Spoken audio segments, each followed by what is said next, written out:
नमस्कार। माली समाचार हिंदी में आपका स्वागत है। मैं दिनेश माली।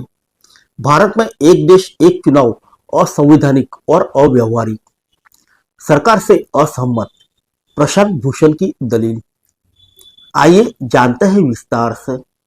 सुप्रीम कोर्ट के जाने माने वकील और कार्यकर्ता प्रशांत भूषण ने एक देश एक चुनाव पर अपने विचार व्यक्त किए, जहां उन्होंने मंगलवार को इसे अव्यवहारिक और असंवैधानिक बताते हुए कहा कि संसदीय लोकतंत्र में एक साथ चुनाव कराना व्यवहारिक नहीं है, क्योंकि सरकार का कार्यकाल बहुमत पर निर्भर करता है।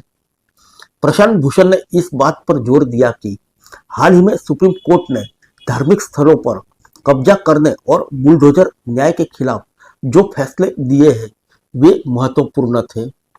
उन्होंने कहा कि सुप्रीम कोर्ट ने मस्जिदों को मंदिरों के लिए अधिग्रहित करने से जुड़े सभी मुकदमों पर रोक लगाई है, जो एक अच्छा कदम है।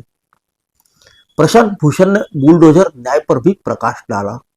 उन्होंने यह भी कहा कि सुप्रीम कोर्ट ने बुलडोजर न्याय पर रोक लगाई है, जिसे अवैध रूप से संपत्ति ध्वस्त करने पर काबू पाया गया है। इसके अलावा उन्होंने ईडी की शक्तियों का दुरुपयोग पर भी चिंता जताते हुए कहा कि ईडी को विपक्षी नेताओं, पत्रकारों और कार्यकर्ताओं को परेशान करने के लिए इस्तेमाल किया जा रहा है। इसके साथ ही प्रशांत भूषण ने आर्थिक लोकतंत्र और राजनीतिक लोकतंत्र के बीच अंतर को समझाने की आवश्यकता पर बल दिया।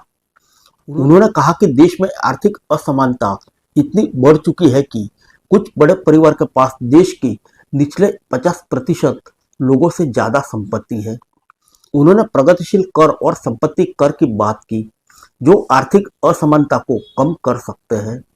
उन्होंने कहा कि सरकार को यह सुनिश्चित करना चाहिए कि हर व्यक्ति की बुनियादी सुविधा जैसे भोजन, शिक्षा और स्वास्थ्य सेवा मिल सके, ताकि वह एक सम्मानजनक जीवन जी सके।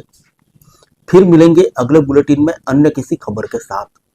तब तक के लिए इजाजत दीजिए। नमस्कार।